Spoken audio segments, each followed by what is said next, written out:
Call to order. Good evening, everyone. Welcome to the regular board meeting of the Halton Catholic District School Board on Tuesday, September 3rd, 2024. Please note that this meeting is being live streamed and will also be posted on the board's YouTube channel. Trustees, in order to be recognized, please use the hand up feature in Teams to be automatically placed in queue. And please remember to turn your desk mics on when you speak.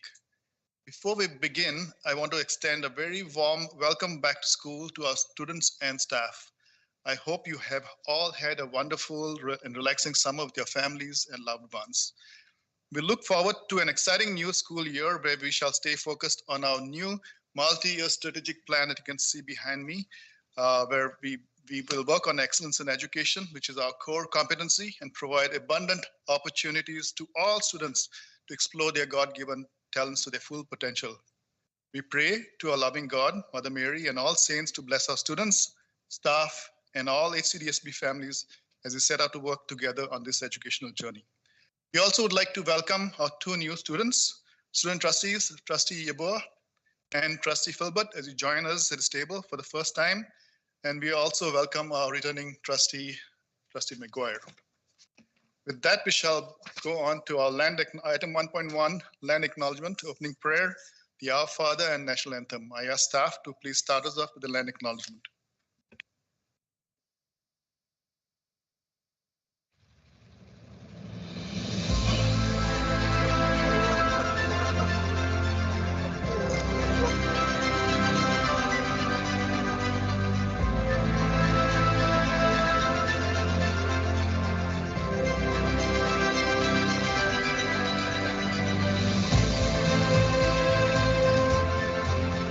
Halton, as we know it today, is rich in the history and modern traditions of many First Nations and the Métis.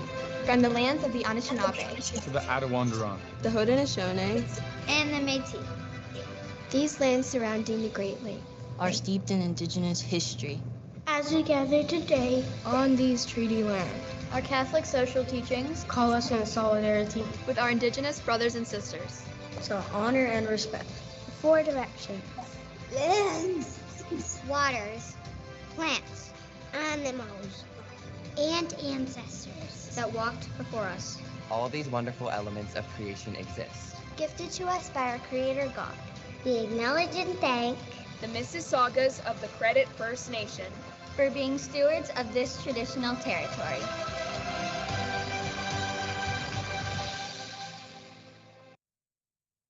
Thank you. Trustee McGuire, would you please lead us with the opening prayer, the Our Father, and the national anthem? Yeah, thank you through you, Chair. So today's prayer is a back to school prayer to wish us good luck for all the students going back to school tomorrow in our board. So I ask you to join me in the sign of our faith, in the name of the Father, Son, Holy Spirit, amen. Loving God, thank you for the rest and relaxation we enjoyed over the summer. Today we pray for our children as they begin their new school year. Bless them with joy at seeing friends, excitement at new experiences, and a love of learning. Watch over all who learn, replacing fear with joy, anxiety with peace, and tiredness with energy. Grant teachers wisdom and patience and joy in serving their students. And I ask that we say Our Father. Our Father, who art in heaven, hallowed be thy name. Thy kingdom come, thy will be done, on earth as it is in heaven. Give us this day our daily bread, and forgive us our trespasses, as we forgive those who trespass against us. And lead us not into temptation, but deliver us from evil. Amen. True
Thank you, Trustee McGuire.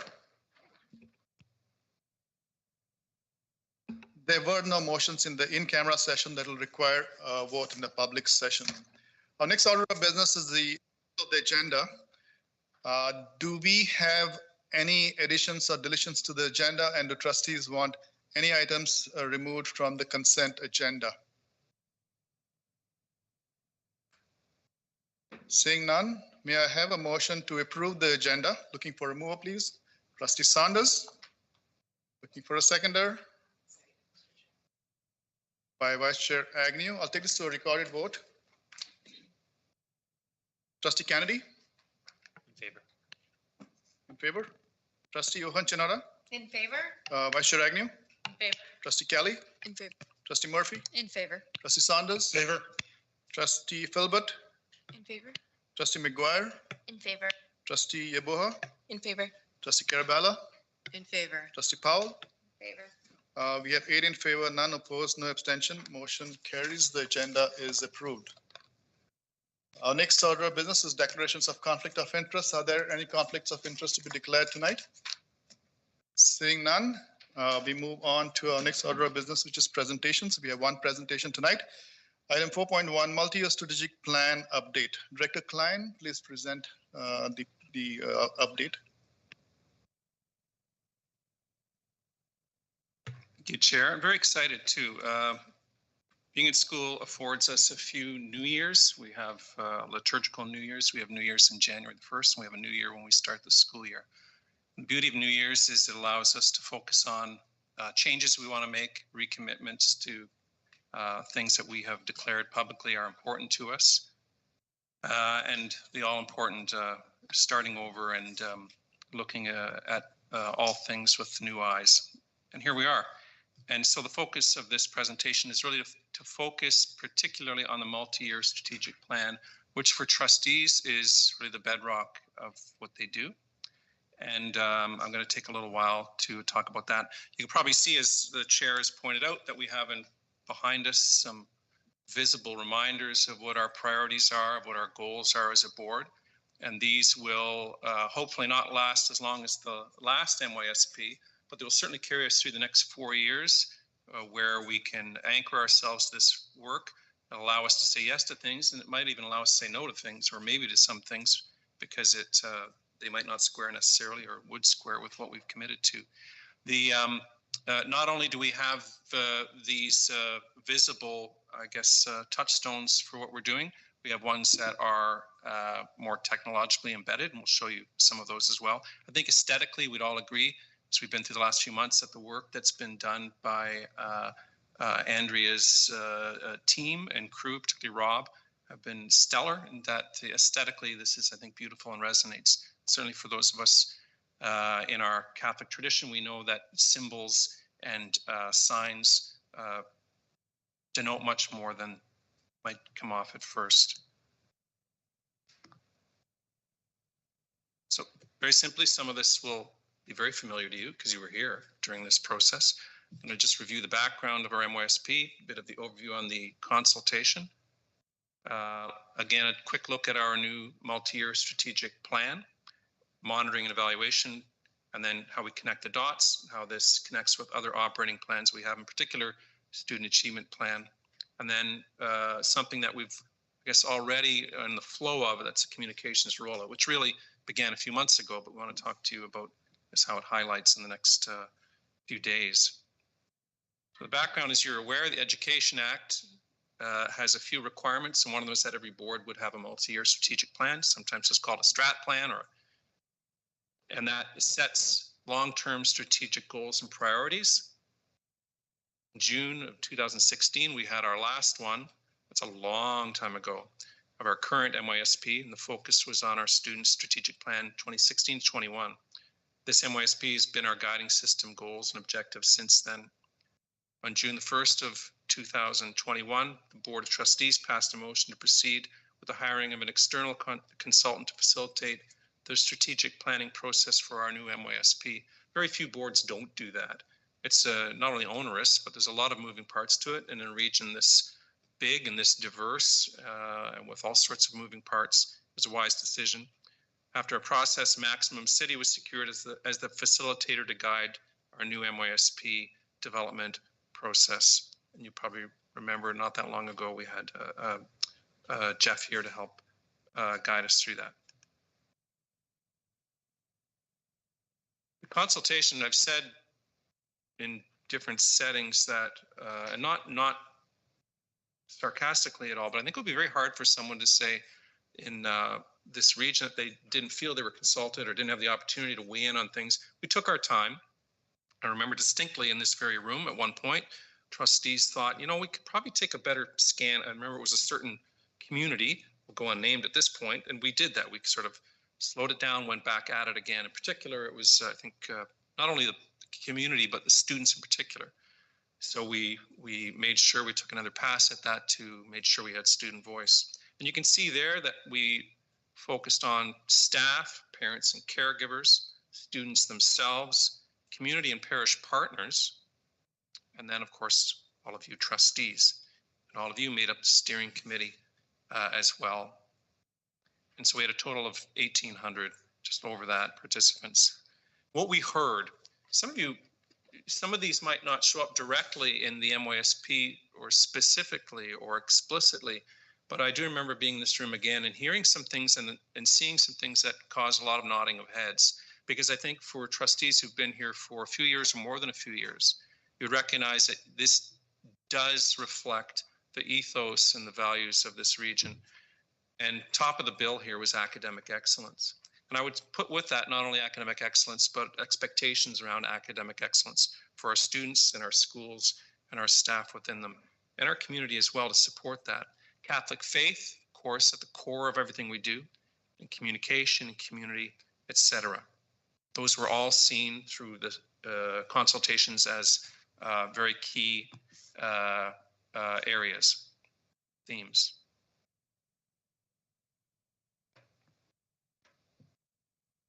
So we had a multi-year strategic plan that was approved on January 16th of this year. We approved that plan, and lo and behold, we have the symbol for that and the evolution of what we had before in terms of achieving, believing, and belonging, and we added the priority of becoming. And within those, we have specific goals and priorities. They total 14. Each of those reflects those priorities that we hold. And of course, there's symbols for each of those that was developed. We have other plans that we run by the board, as you're aware. We have operating plans. Each department has operating plans, from Ryan's facilities department to our communications department, and of course, a curriculum where we focus on our instruction and learning. The Board Student Achievement Plan is very important too. The Board Student Achievement Plan has been noted with you earlier, is what used to be called the Board Improvement Plan for Student Achievement. Many boards have used different words for it, but BIPSA or BIP or BIPSA, it's gone by different acronyms here and different boards. That's sort of the operating manual for teaching and learning and what our goals would be in terms of literacy, numeracy, pathways, and student well-being. And that's shifted over the years as well. But that's an extremely important plan. The template of which has been developed by the Ministry of Education took a little longer than I think many of us in the province had hoped for, but they had asked all boards to kind of put a pause on their own templates and wait for theirs. And that was something that came out several months ago. Each of those leads to a school student achievement plan, which might have gone in years past as a SIP or a SIPSA or a SIPSAW. And those were things that were developed by each school's community, by their staff, usually with some input from the school council, Catholic School Council, and then was something shared with and something that would guide their practice over the year. It would be done annually. And then school operating plans, everything from what they would be doing, the physical plant itself in terms of that and other plans as well. The Student Achievement Plan We have Superintendent Kroll is the one who's designated as Superintendent of Curriculum to help steer us in this. And the Better Schools and Outcomes, Student Outcomes Act of 2023 really address this more fully. The legislation provides policy reforms to further support student achievement and increase transparency for parents, guardians, and communities. The provincial priorities for the Student Achievement Plan are pretty straightforward.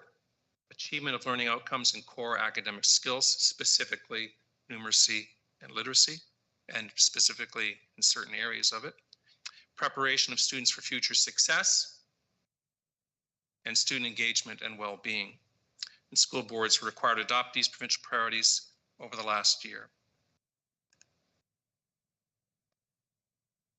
And the Student Achievement Plan template looks like this, and the Ministry of Education helps populate this data that we would have here as at a board. So these are apples and apples and oranges in terms of school boards. So some of the markers of student achievement are ones that would be common to all school boards, French and English, public and Catholic. And they're ones that aren't going to surprise too many people. It's provincial standard in terms of our EQAO results in the 3 years, that's including OSSLT, and I would throw in grade 9 math as well. And then those who have passed their OSSLT as well. And then we have graduation results, the credit accumulation, and then again, there's percentages in terms of participation in class and student learning.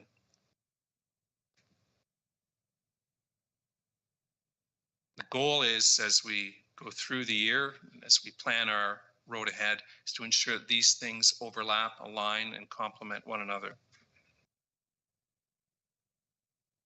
terms of monitoring the multi-year strategic plan, the new one, our monitoring and accountability framework include overarching questions such as, what did we do? How did we do it? And how are we doing it well? In what way are we doing it well? And how much has changed? So these would have goals of increase of student literacy rates, student achievement in mathematics, and then of course our curriculum department provides professional development for teachers to help support that, and the resources as well.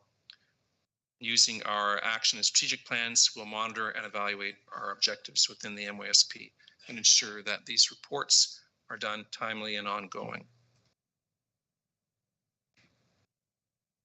We'll continue to report back annually in terms of official reports to the Board of Trustees and the progress of the MYSP. And the first formal one is a year from now.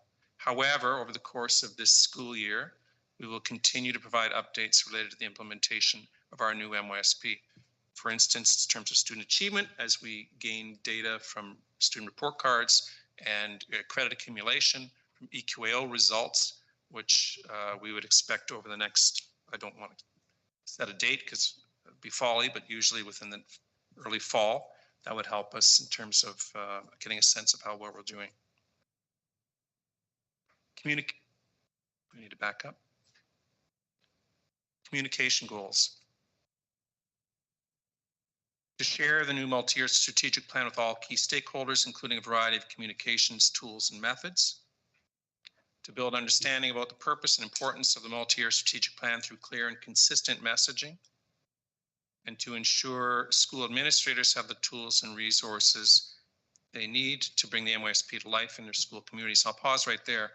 We met with our principals and vice principals last week over a day and a half, and part of the conversation with them was around this. And a reminder to them, as it really is a reminder to all of us here as senior staff and as trustees, that this really is the heart of what they do. And our communications department lent to them not only an array of templates and things that they can use to guide their thoughts and guide their plans, but also as an opportunity for us as a senior team to reiterate with them that the MYSP has to be something that breathes life into everything they do over this year. What have we done? What are we doing, and where are we going in terms of sharing this with our school community? Some of you might have even forgotten some of this. But our MYSP page on our website has been updated. That was done months ago. The templates and the construction of our trustee newsletters started in January of this year. That hooked into the MYSP. You're aware of that. Presentation to school administrators, began that in February. Again, repeated that and added to it last week. Emails to staff and parents and guardians with reference to the MYSP, began that in June 2024, and we continued that as recently as communication from last Friday from my office too. Promotional video materials, including posters, information, flyers, and videos, has been sent to schools and to offices this month. School Administrators Toolkit, that's a virtual toolkit, not a little wooden one downstairs. Sample messages, MYSP images and icons, information presentation templates to again support our principals and vice principals and their teams to use the MYSP as an anchor for what they're doing. And that began in the spring, ongoing, really ongoing in the sense of our department, our communications has been creatively at work over the last few months. Updated templates, including PowerPoints, reports. The reports, in fact, you have before you today, you probably noticed, have been modified, and they're modified to reflect the new MYSP. News releases, we had one not that long ago in August, which really wasn't that long ago, was it? And then social media, our department is beginning that through September and onward. And that's something we can all participate in. Some of these were updated even within the last few weeks, but you can get a sense of some of the, again, the banners that we have before us are resonate here. We have one outside in our entranceway to the multi-year strategic plan kind of booklet from a few months ago, which has your smiling photos on it as our leaders. And we have QR codes too as well, because those can be, again, linked to information that we can modify and revise anytime we want. And so again, to save on paper, we don't have to put something in the shredder and change it again. The QR code allows us that, that flexibility without a doubt.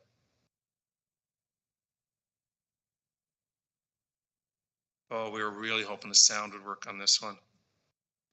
Do I need to do mine, Elizabeth, or no?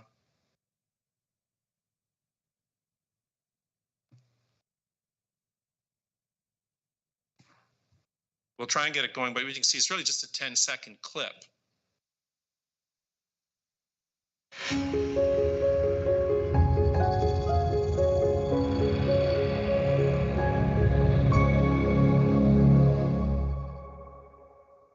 You get that in surround sound. It's like the start of a movie. You feel it sweep over you. This is intended as a little intro or teaser for some stuff we've already begun, and we're going to begin to continue to do, and that is updates to it as we go through. So it would be that little intro and then a talking head that would talk about a specific thing we're doing that fits into the MYSP, which is virtually everything we're doing. So obviously stuff that Laurie is doing in our faith development, all the work in human rights and equity, CETA is leading, and everyone else and all of us as well. You can imagine this little intro and then talking head. It's sort of like, hi, my name is so-and-so. I just want to introduce you to something we've been up to lately that connects directly back to this. A reminder for those of us really to be so proud of the work we do and the work that our staff does and our students do to ensure that the priorities that this Board of Trustees, having listened to the voice of the community, have said this is where we want to go over the next 4 years. And so that itself, maybe I'm dating myself, but things like that can really impress me, and I think rightly so. So I just want to give you a bit of an update of it. I want to also say how really excited we all are to have this fresh start. I think in many ways we feel we're ready to move on from those years. I think there's times of COVID and other things that maybe we feel kind of have soaked into those years, and we want that fresh start. And I think this is a fresh start. This is still a new board, and this reflects the work that you have done early on in your tenure here as leaders of the Catholic educational community. So I just want to say then that this is where we're at. We're very excited about moving forward. I would say that all of us have a responsibility. It's sort of a JFK moment. We all have a responsibility as members of this board, as citizens of this community, to support this, to promote this, and to again act in ways that that shine a light on this as well. We're not a perfect board. We're not a perfect community, but this is certainly a wonderful plan, and with God's grace and guidance, we'll ensure that it is something that is successful. So thank you. Thank you, Director Klein. Trustees, do we have questions or comments for Director Klein?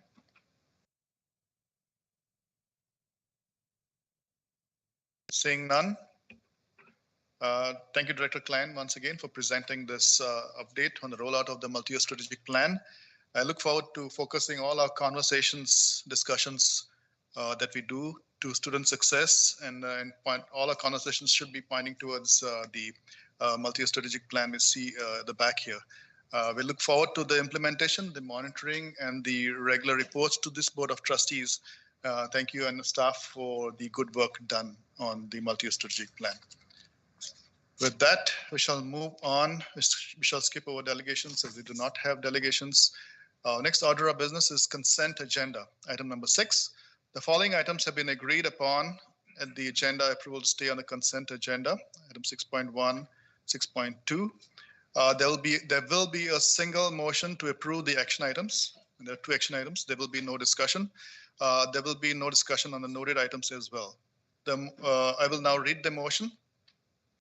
Resolved that the Halton Catholic District School Board approve the consent agenda items 6.1.1 and 6.1.2 on September 3rd, 2024 as submitted. May I have a mover, please? I'll move it. Moved by Trustee Murphy. Looking for a seconder. Trustee Powell, I'll take this to a recorded vote. Trustee Uhanchanara. I'm in favor. Vice Chair Agnew. In favor. Trustee Kelly. In favor. Trustee Murphy. In favor. Trustee Sanders. Favor. Trustee Filbert. In favor. Trustee McGuire. In favor. Trustee Yeboah. In favor. Trustee Carabella. To abstain. Thank you.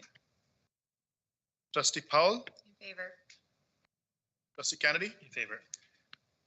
We have 7 in favor, 1 abstention, none opposed. Motion carries. Consent agenda passes. We shall now move on to action items. We do not have any action items. Item number 9. Our next order of business is staff reports. Number 10. We have 1 staff report. Item 10.1, Halton Hills Elementary School Boundary Review. Superintendent Merrick, please present your report. Through you, Mr. Chair, I'm going to pass it over to Bronco and Dylan to present this one tonight. Thank you, Mr. Chair. The item before trustees is a staff report for the initiation of an elementary boundary review process in the town of Halton Hills. On April 2nd of this year, the board received funding for the new Georgetown West Catholic Elementary School. And as a result, the board will now have to establish a school boundary for that new school. Also, in the 2024 long-term capital plan, staff have identified enrollment pressures in the community as well. And in order to establish boundaries for both the new school and enrollment pressures within the existing elementary schools in the area, staff are recommending initiating an elementary boundary review process in Halton Hills. Table 2 of the board report has a tentative boundary review timeline for the process. It should be on the next couple of pages there.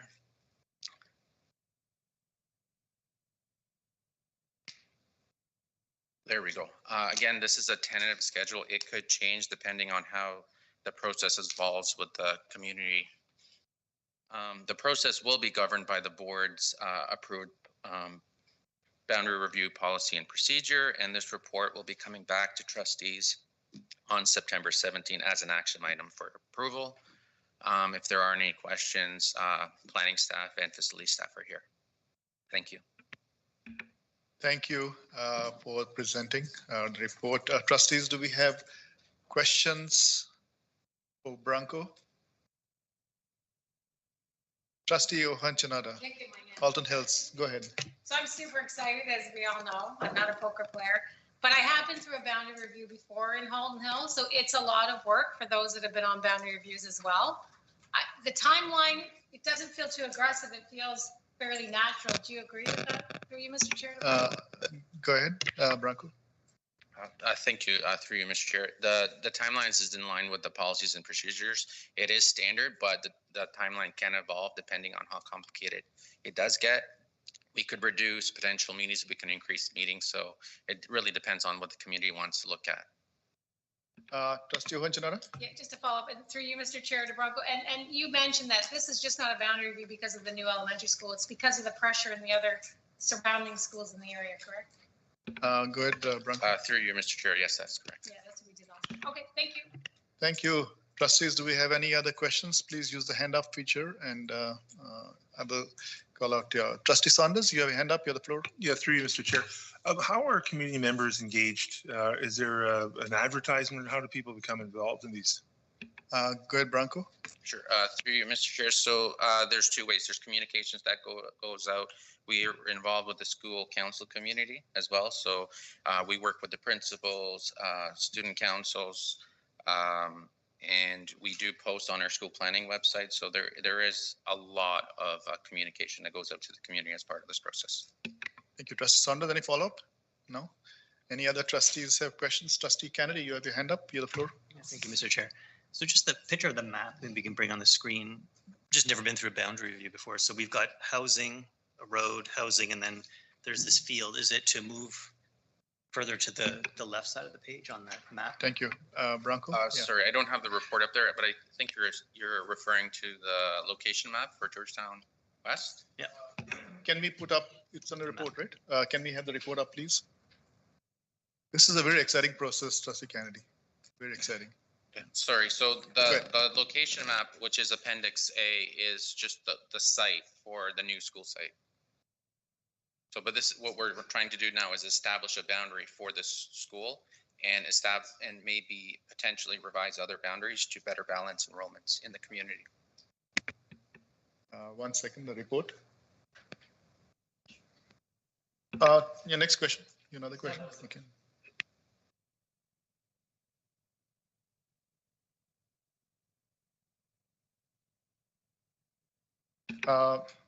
You're having some technical difficulties, but you have the report in front of you there. You answer the question. Okay, that's fine. Okay, any other questions from trustees? If not, thank you so much for presenting your report. Thank you, Branko and Dylan and Superintendent Merrick and your staff for presenting. It's going to be a very exciting process over the year, and we'll hear more about it in time to come. Thank you so much. With that, we shall now move on to item 11.2, information item, 2024 capital priorities. Superintendent Lofts and Superintendent Merrick, please present your report. Oh, sorry. That was the one. Oh, I didn't take that off. This is what happens. This is what happens when you have a break, right? Yeah. Okay. We shall now move on to our next order of business, which is miscellaneous information. Oh, it's the same one. Item 11 point, something wrong here. Give me a second.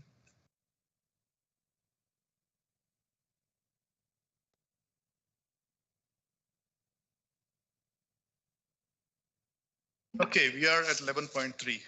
Oxta update.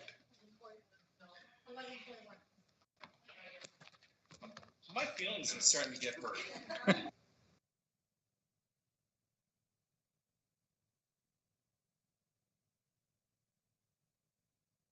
Sorry about that, everybody. My apologies.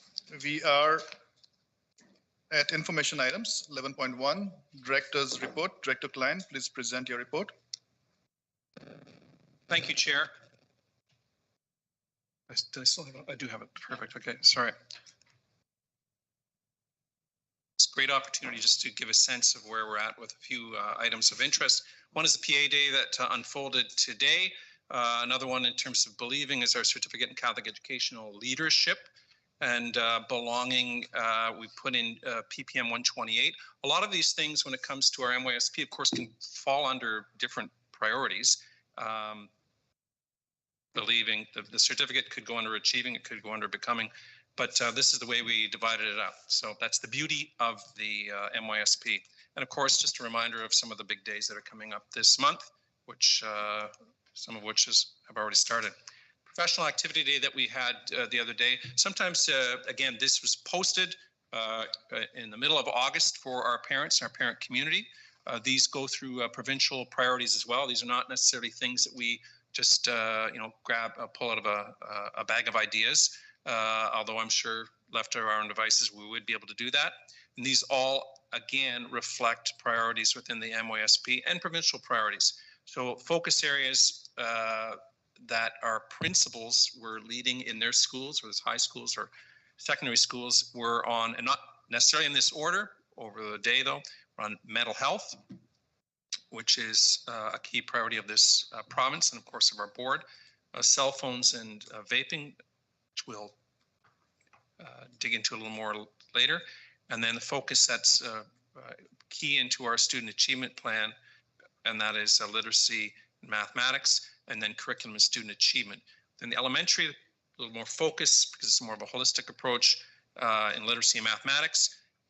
Within our high schools, we're more subject focused, not that literacy and math don't apply in those areas, but it allowed focus in high schools on particular curricula and student achievement areas. The certificate in Catholic educational leadership. One of the interesting developments over the last few years where we are, and we are not only in Halton Catholic District School Board within the Diocese of Sault Ste. Marie, is kind of an evolution, maturation of the partnership of those bodies that are educational within this diocese that have a Catholic ethos. So we have 6 school boards that are part of the Hamilton Diocese, and we also have, and that's including the French one, we also have a renowned university in Waterloo, and that's St. Jerome's University. That was started by the Congregation of the Resurrection generations ago.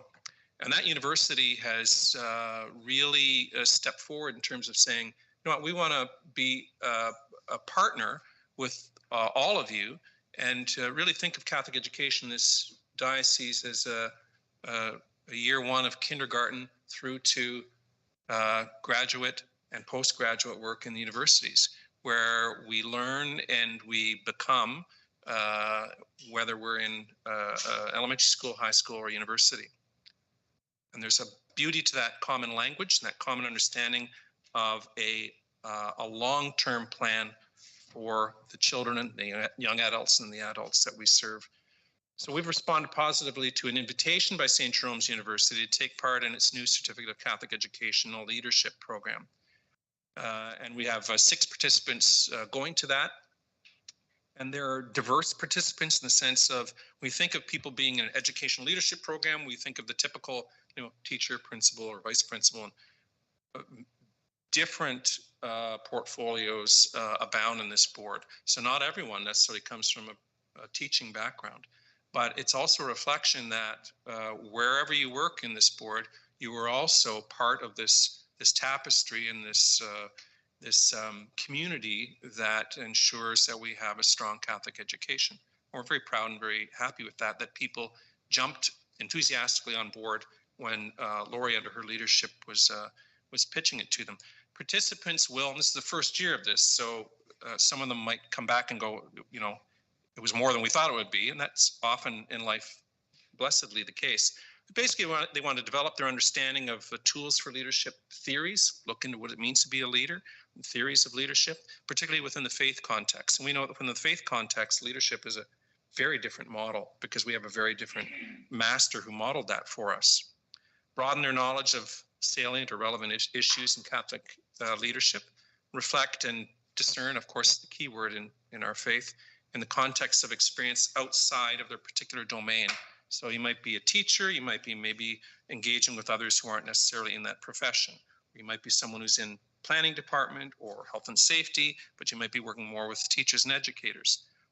And then they're asked to work on what's known as a capstone project that will, of course, be something that takes the learning and then helps benefit us as a school board as well. And they're just starting. Like, I think they're starting, Lori, like next week or coming up. Yeah, there's a session and a panel discussion on the 10th, I believe it is. Perfect. So no one's penciling in a capstone project for them. Lori and others have some ideas, but these are adults, and we're beginning to see where their learning takes them and what they might be able to come up with in terms of a project or a thought or something that might benefit us as a board.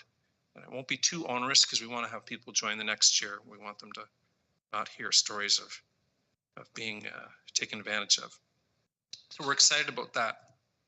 PPM 128. There's a few slides in this. There's a few open spaces in it as well, but I thought I'd walk through this fairly slowly. Last week when we met with our principals and vice principals at St. FX, we led them in a little exploration of this because it's relevant. I think it's on a lot of people's minds, and there's probably things that are misunderstood about it. And we wanted to make sure they understood, felt that they were confident and competent, because the model is they move forward and they're talking to their teachers and other staff members about it to make sure they understand what are the things that this is and what it isn't. You'll probably understand that some of this, particularly as it goes to, well, I'll get to this in a second. The province's goal within this is that it will help create a positive school climate that supports the achievement and well-being of all students in Ontario and respects all human rights. Lofty, wonderful goal. Fits right into our MOSP, by the way. And this is the goal too that was part of the PPM when it first came out in 2019, really 7 months before COVID hit, so maybe it got pushed off the stage. But the PPM has been around a while. And for those of you who need the reminder, a policy and program memoranda are issued by the province, and they've done this for generations. And it basically says, you got regulations in the Ed Act and other acts that connect with it.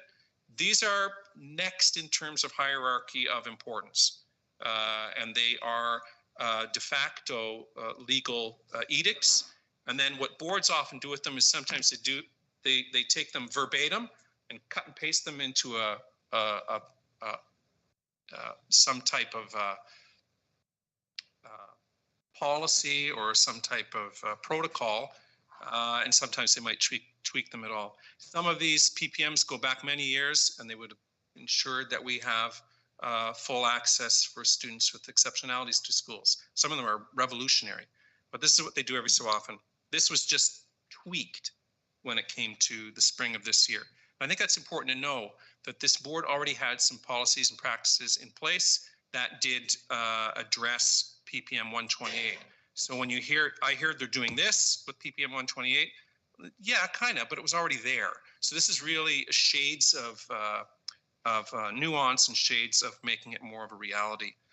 By the way, some of this, particularly when it comes to this component, mobile devices, is something that you've probably heard in many other jurisdictions, not just here in Ontario, but throughout the country, and certainly in other areas in the world as well. The United States, many states have moved forward with this over the last few years. In terms of mobile devices, student use of personal mobile devices during instructional time is not permitted, except under the following circumstances: for educational purposes as directed by an educator, for health and medical purposes, to support special education needs. Elementary students will be required to keep personal mobile devices stored out of view and powered off or on silent mode for the full school day. I was thinking of enacting that here for our senior team. So if an educator sees an elementary student with a personal mobile device that is not stored out of view, they will ask the student to hand in their device. So some people said, are they confiscating them? You notice the wording here. It's not confiscating. It's kind of like a firm and judicious parent, right? Which is in the Ed Act. Hand it over. And if someone makes the choice, then we make choices, don't we? And then that would mean you're visiting the principal. Secondary students, very similar, wording's just a little different because the structure of the school day is different as well. They require to keep personal mobile devices stored out of view, powered off or on silent mode during instructional period time. A little change there. Again, if it's noted it's not stored out of view, they'll ask the student to hand in their device in a designated storage area for the remainder of the instructional period. And if not, then again, it's the same little journey down the hallway. The purpose of this as well, and there were already rules around this. In fact, under the Ed Act, principals have all sorts of expectations and duties to ensure that the school is effectively run. So the PPM in that sense isn't radical, but it does give a sense of continuity from school to school on this. And it reflects again a sense of maintaining discipline and in fact lowering stress levels as well amongst our students in terms of the distractibility, for one. Requires school boards to restrict access to all social media platforms on school devices and networks. As such, social media platforms, and again, please don't misunderstand that it was wide and wild, it was wide open prior to that.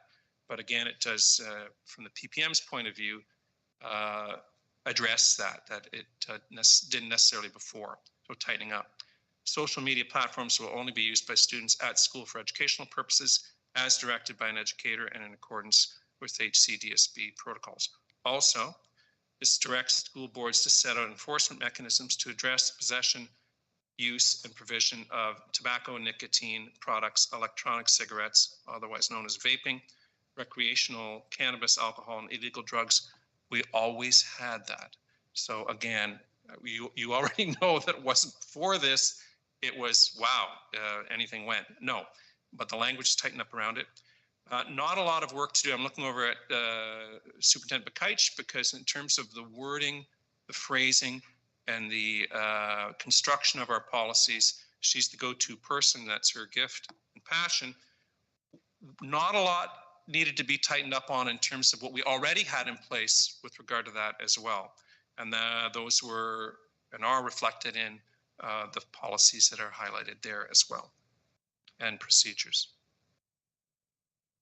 Finally, September's days of significance.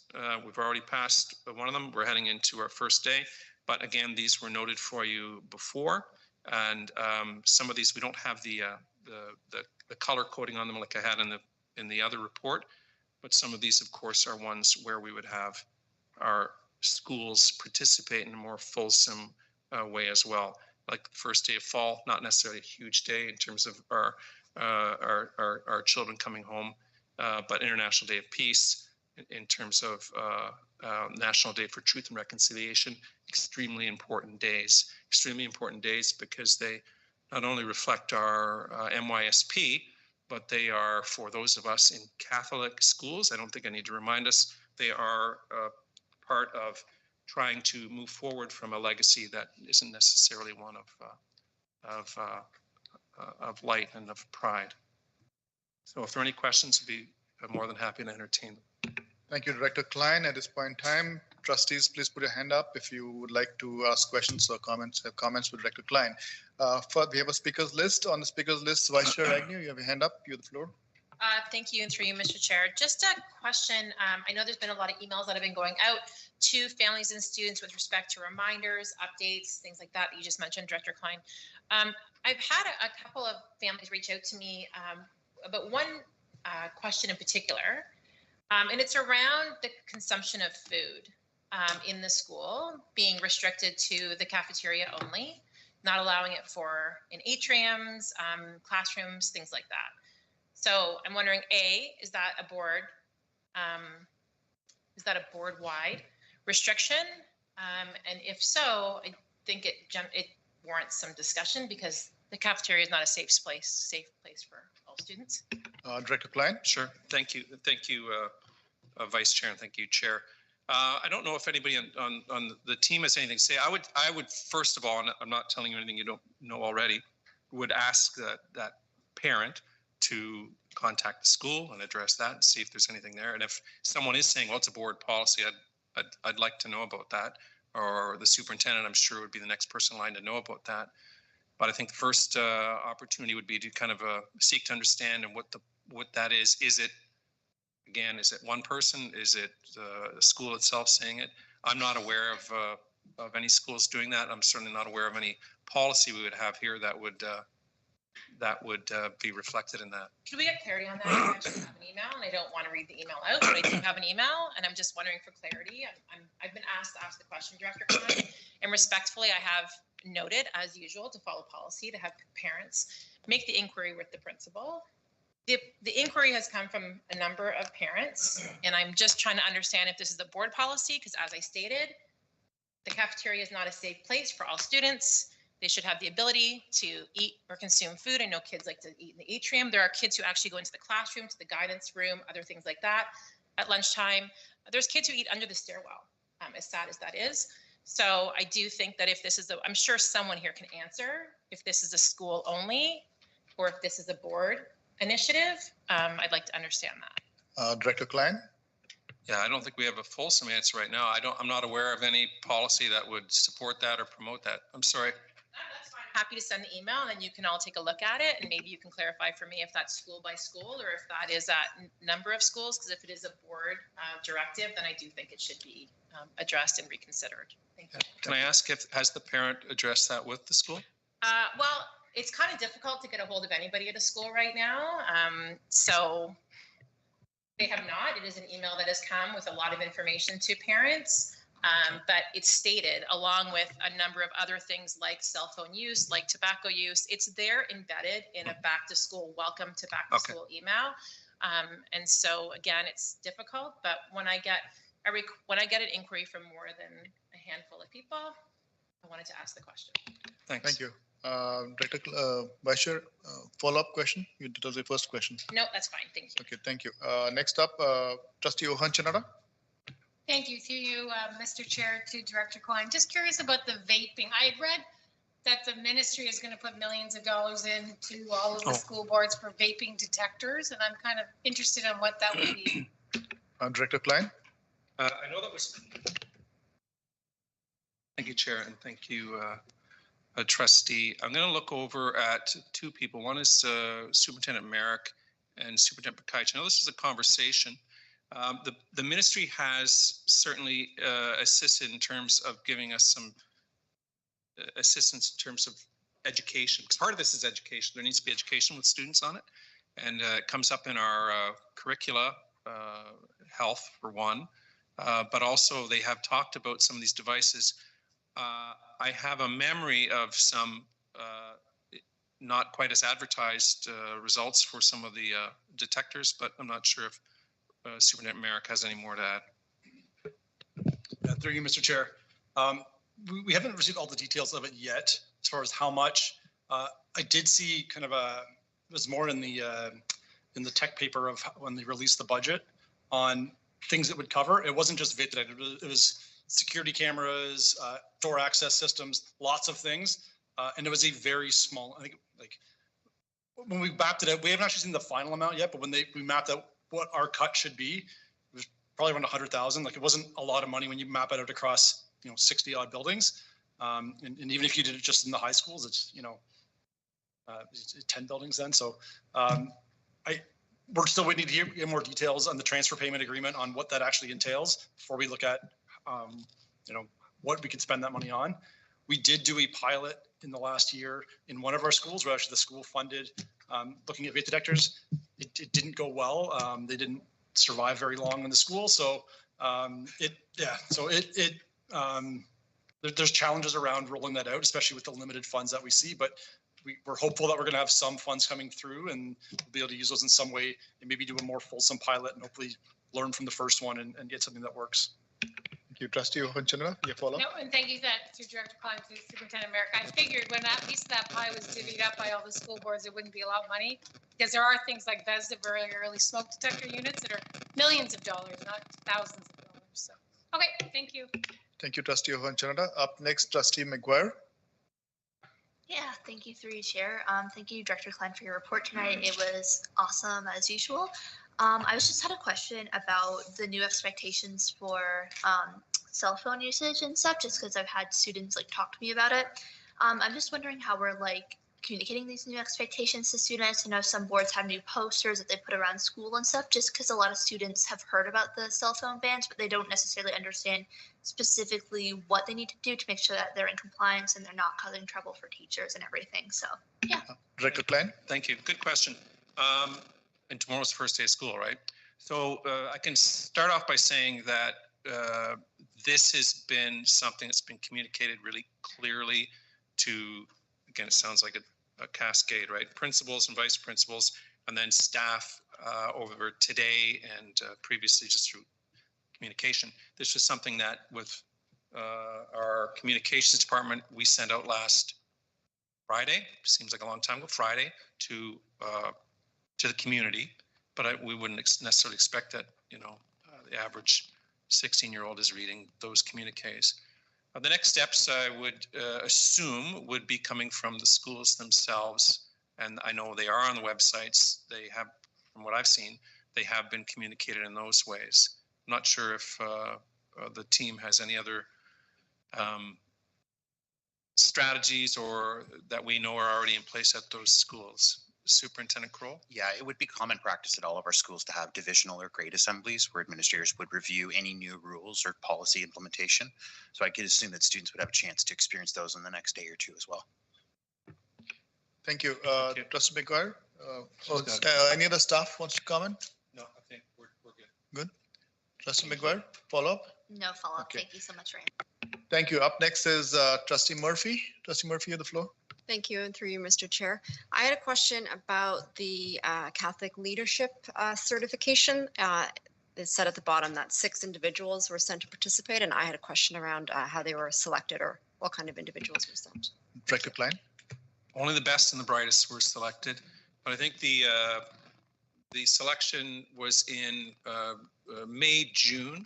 I'll turn over to Lori at this point. We had met with St. Jerome's from the idea started probably last fall, and then we had some meetings with the president of St. Jerome's, Peter Meehan, and his kids go to Catholic school, by the way, and he talked about the vision for that. We were able to feed up to them our thoughts on it as well, and then really in May it came down to, okay, kind of we need people to commit to it. Lori, I believe, put it out as a communique to, I'll let you take from here, Superintendent Narr. Yeah, so we sent out a memo to schools and talked to our principals about encouraging people on their staff, especially those who are discerning leadership. And essentially it was open to anybody to connect with me about it. And basically the ones that have applied, we've been able to get in. I think originally we had looked at trying to encourage 5 people to go, and we had more come in than that. So we were able to support that. And so it was open to staff. And that's really how many people came back to us wanting it. We had another 2 people, I think, that had looked at it and then decided they couldn't fit it in with their own schedule. So it was pretty open to staff. And so we have a variety of staff from, we have some teachers, some special education resource teachers, some principals, so people in various roles that are taking it. And just to add to that, Trustee Murphy, I attended the first communication session with Director Klein when they were introducing the program. It's an excellent program, excellent opportunity. I wish I could have done that myself, but I'm not a teacher. So you have a follow-up, Trustee Murphy? That's everything. Okay, Thank thanks. Up next, Trustee Kennedy. Thank you, Mr. Chair. Just wondering about enrollment projections. Did anything major change over the summer with more or less than what we expected? Director Klein, Superintendent Law. Okay. Director Klein will start and then Superintendent Law. First. Thank you, Chair. Thank you, Trustee Kennedy. So tomorrow is the key day where we begin to see, you know, which rear ends land in the seats, and then from there we know that's the key. That's the key time for us, right? And we learn to not count the chickens before they hatch. I would say that I'm looking over at Superintendent Dinolfo. I tend to get a little too exuberant about these, but I do know that there's cause for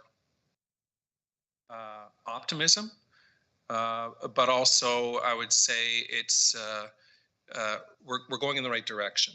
But we'll know really more over the next few days when we get more accurate counts. I think there's still, we do have parents who see a great school system here, and they also see they have other options. So there's people who might decide for a variety of reasons, sometimes just a family issue where they might switch or shift or not. But Superintendent D'Onofrio, without tipping it, jinxing us here, ruining our luck, can you give us a sense of how things look? Thank you, through you, Mr. Chair. So enrollment is up in secondary, approximately 14,603 students. That's what we have for pre-reg. Like Director Klein said, we have to see the students actually attend school this week. Elementary is continuing to grow.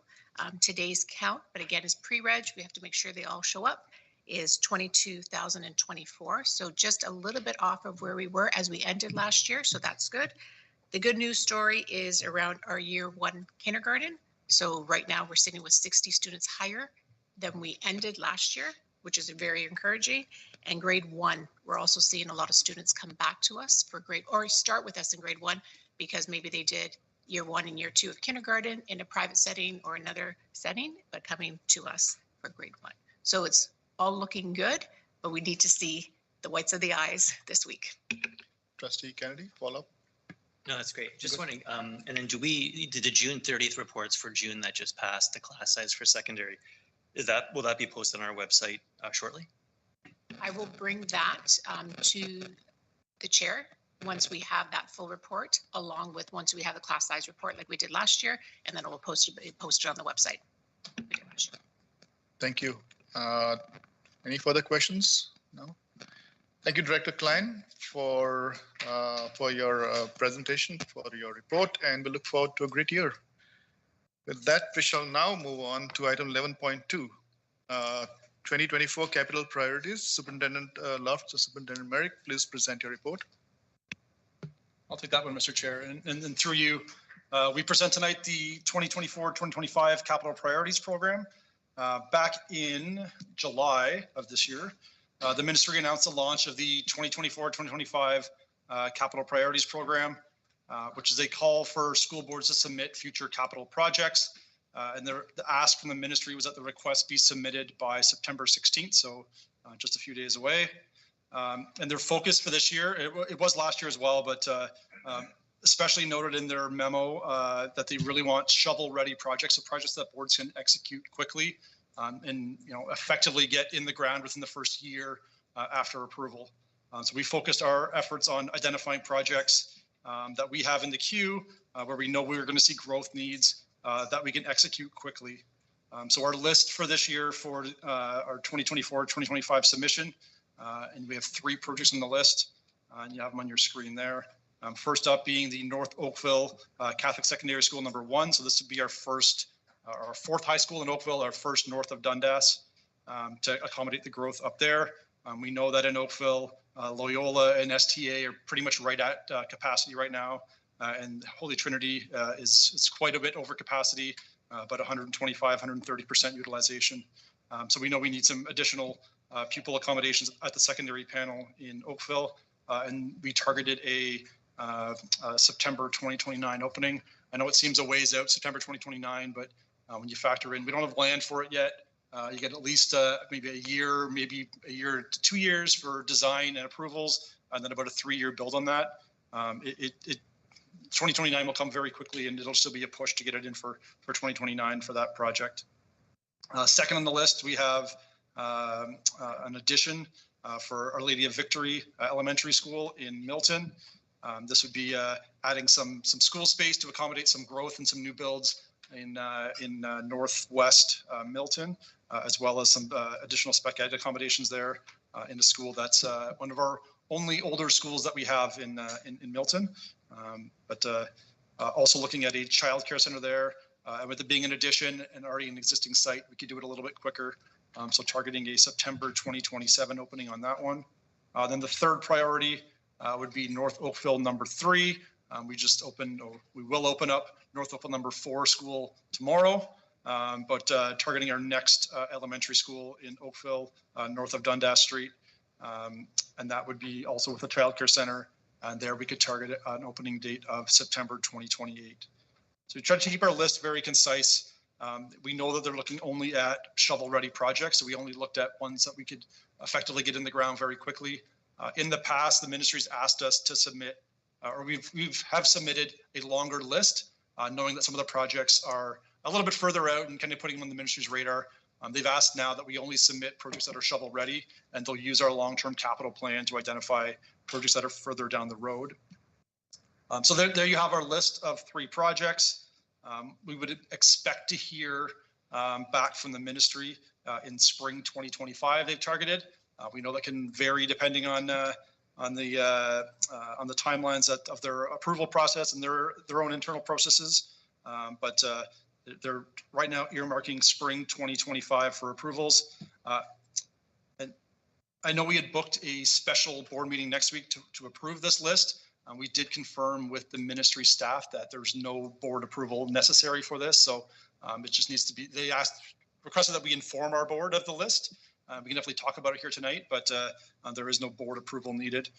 So here's the list for you tonight. And I know our planning team's here to answer any questions you might have. They're already busy working away on preparing the business cases.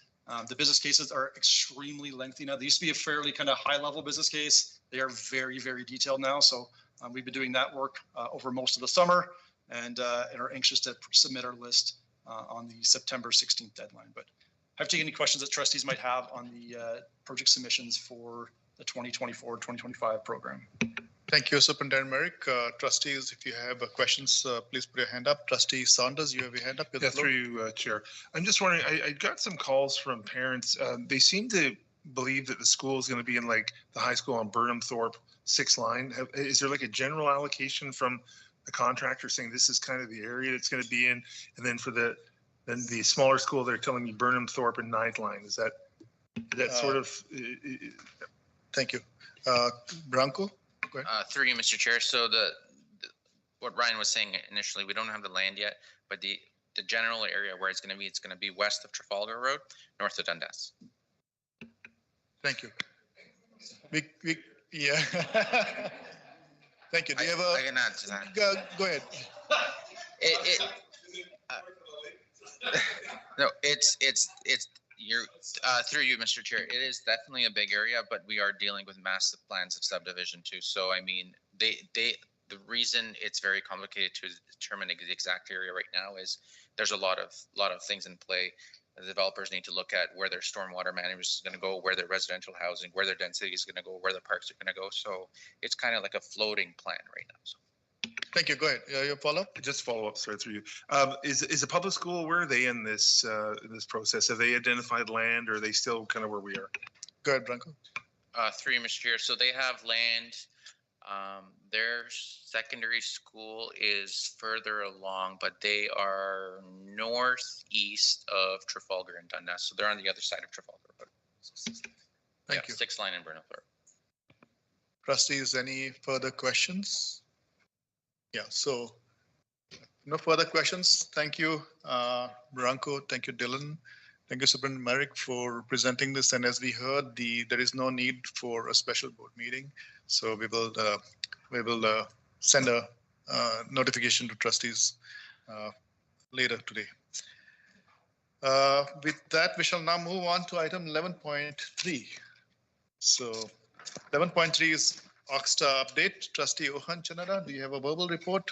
I do. Thank you, through you, Mr. Chair. So very light today for an Oxta report. The only thing that I want to bring forth is that we are having our regional meetings on September the 17th. The Toronto board, Shepherd Avenue, will be hosting it. If I could ask my fellow trustees to please send an email to our chair and CC myself whether you're going to be there or not, because if you can't come for whatever reason, I won't hold you a chair. I kind of want to get a feel for how many of us are going to be able to attend.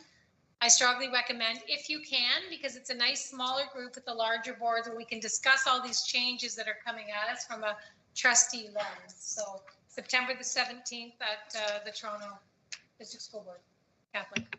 Thank you, Trustee Ohan Chanoda. And September 17th is a Tuesday. We have the original meeting, and then we come back for a board meeting. So we shall spend the day together. Thank you all.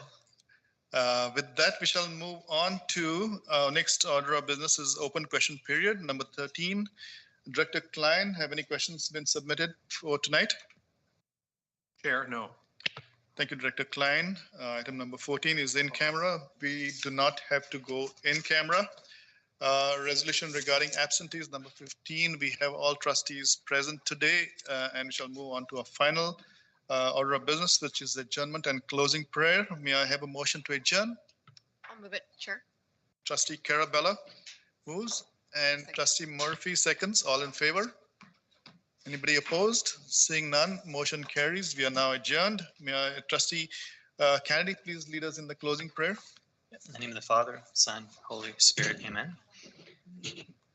Lord, we ask that you surround students with peace as they begin a new year of classes. Give them a passion for learning new things and bless their hard work over the coming months. Surprise them with unexpected moments of joy. Guard their hearts against peer pressure and help them to be a light to those around them. In the name of the Father, Son, Holy Spirit. Thank you, Amen. Trustee Kennedy. Thanks, everybody, for a great meeting. Good night.